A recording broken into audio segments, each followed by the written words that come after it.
Marilah kepadaku kamu semua yang letih lesu dan berbeban berat, dan belajarlah kepadaku. Saudara-saudara yang terkasih dalam Kristus, ketika kita memasuki apel ini, apa yang Anda rasakan? Apakah ada yang merasa gembira? Apakah ada yang merasa penuh dengan beban? Sukacita.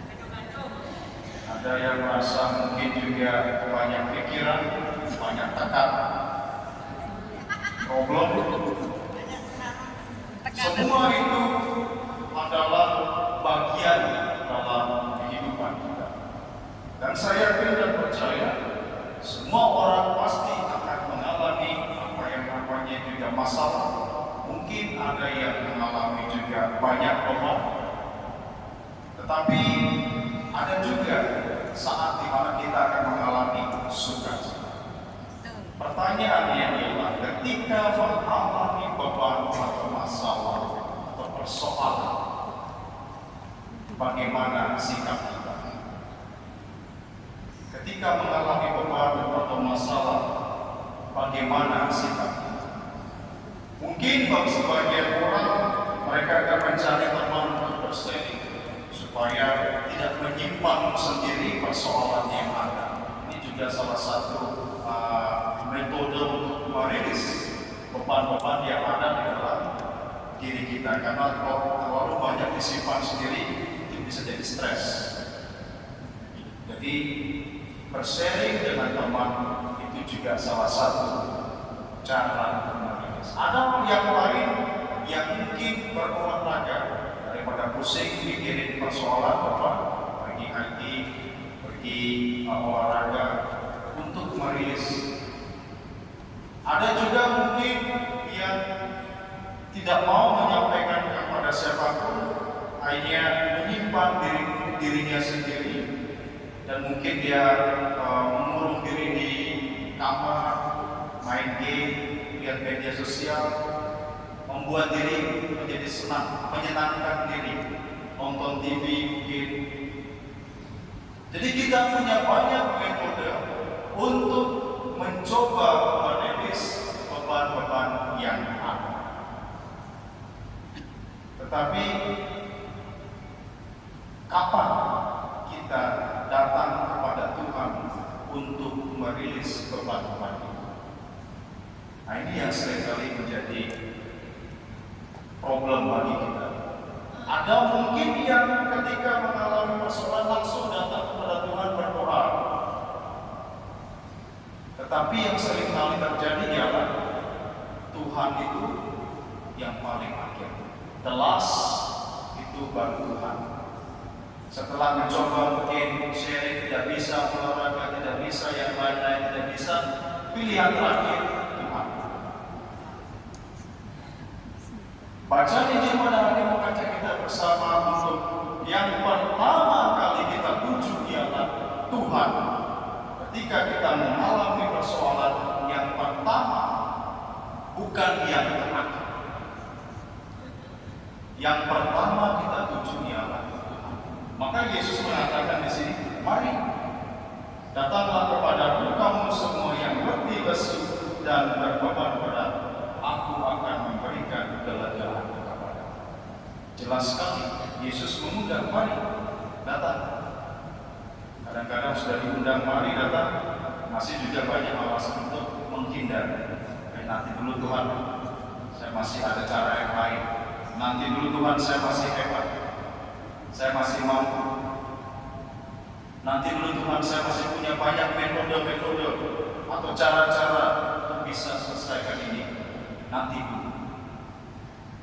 Ketika Tuhan mengatakan mari, maka tidak ada kata nanti. Ketika Tuhan mengatakan mari, maka tidak ada kata nanti. Tapi inilah yang sering kali kita sukai ialah nanti. Kita menunda untuk membawa semuanya itu kepada Tuhan karena kita berpikir bahwa kita mampu. Maka Yesus menegaskan dalam doanya di bagian awal Injil hari ini apa yang dikatakan Yesus. bersyukur kepadamu ya Tuhan, Bapa langit dan bumi, sebab Engkau telah menyembunyikan segala sesuatu bagi orang bijak dan orang pandai, tetapi Engkau nyatakan bagi orang bijak. Apa artinya? Orang bijak dan orang pandai itu orang-orang yang banyak kali mengandalkan diri sendiri. Tetapi orang yang kecil, dia tidak punya pilihan, hanya Tuhan satu-satu pilihan yang bisa dia andalkan. Saudara-saudara terkasih, kita bisa bertanya dalam diri kita masing-masing. Kita seringkali porsinya yang lebih besar kemana? Kepada Tuhan atau kepada hal-hal lain di luar Tuhan? Sekarang yang banyak kemana? Ke HP. Facebook. Masalah ada HP. Facebook. Jadi the best way to solve the problem is HP. Tapi seringkali apa? Masuk di HP, muncul persoalan baru.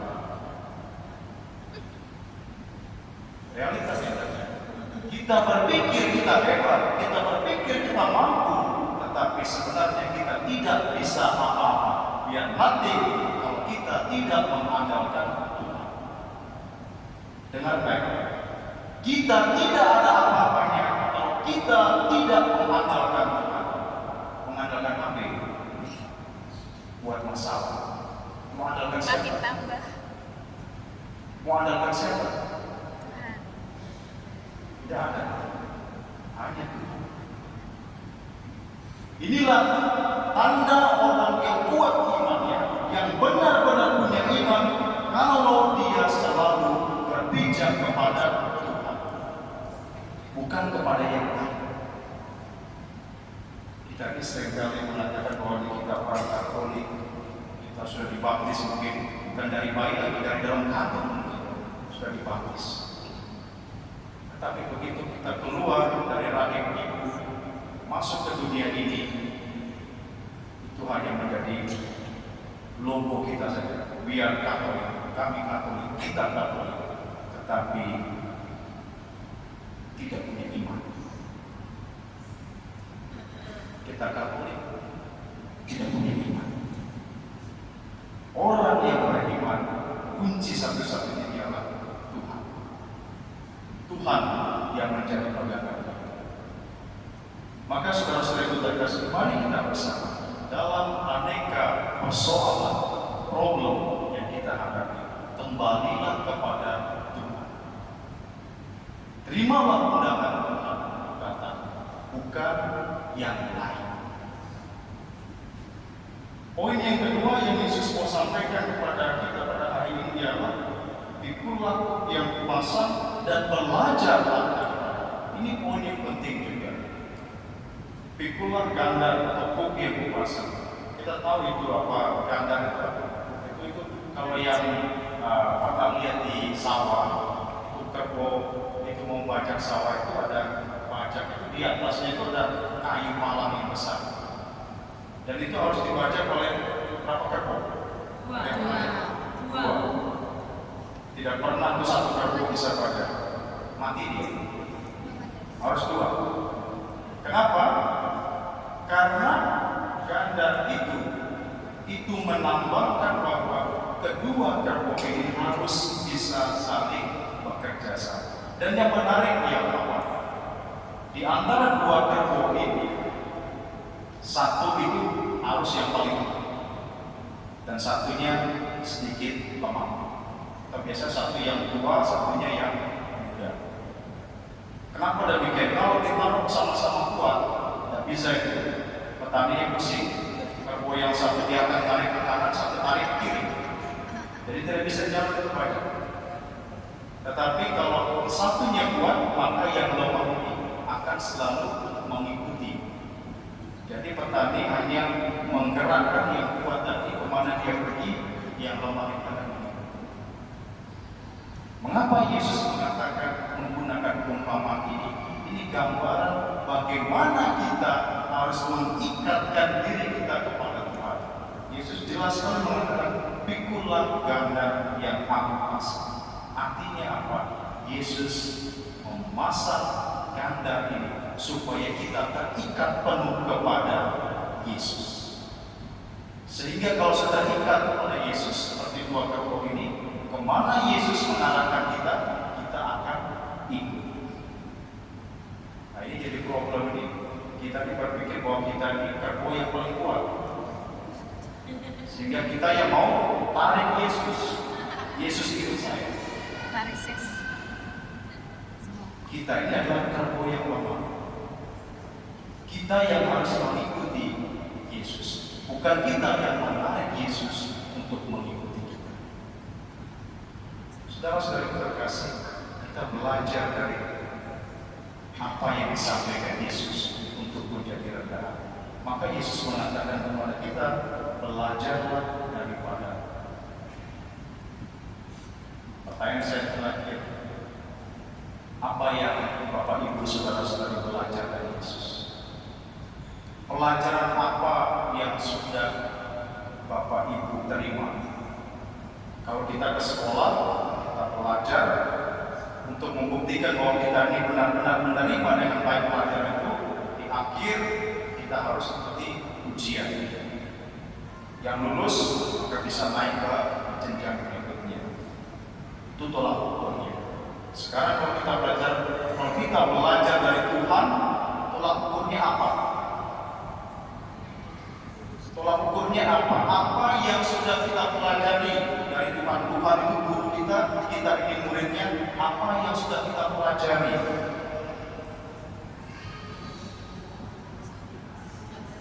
Nanti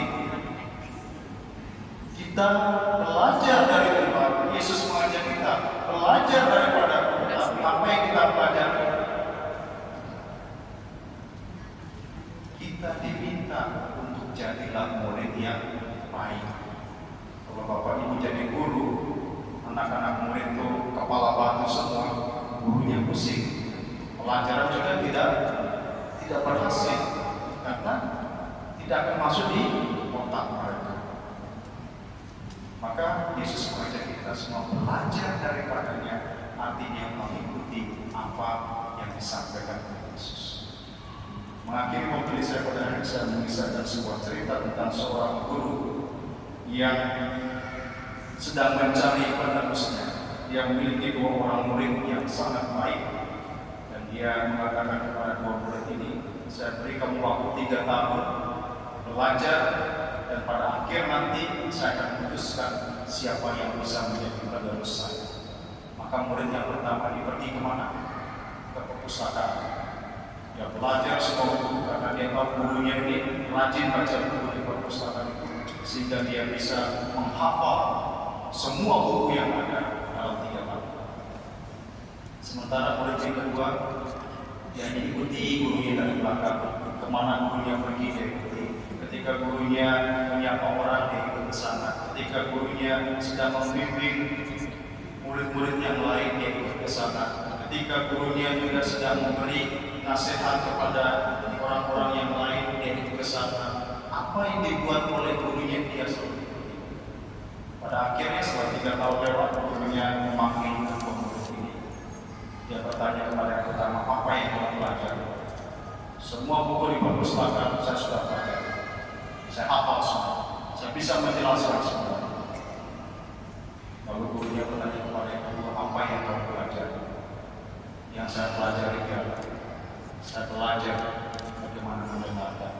Yang saya pelajari adalah saya belajar bagaimana juga memberikan solusi. Yang saya pelajari adalah saya belajar bagaimana juga membantu orang-orang yang berkesusahan. Dan pada akhirnya gurunya mengatakan, engkaulah yang layak menjadi penerus saya. Saudara-saudara kita kasih apa yang disampaikan dalam kisah itu. Belajar karena ini untuk diri sendiri. Belajar itu berarti mengambil sesuatu sehingga bisa bermanfaat bagi orang lain. Kalau Yesus mengatakan kepada kita, belajarlah daripada, ambil apa yang Yesus berikan kepada kita dan berikanlah kepada orang lain sehingga bisa bermanfaat bagi orang lain, bukan untuk diri sendiri. Semoga kita belajar dari Yesus menjadi orang yang rendah hati dan yang Sia-sia.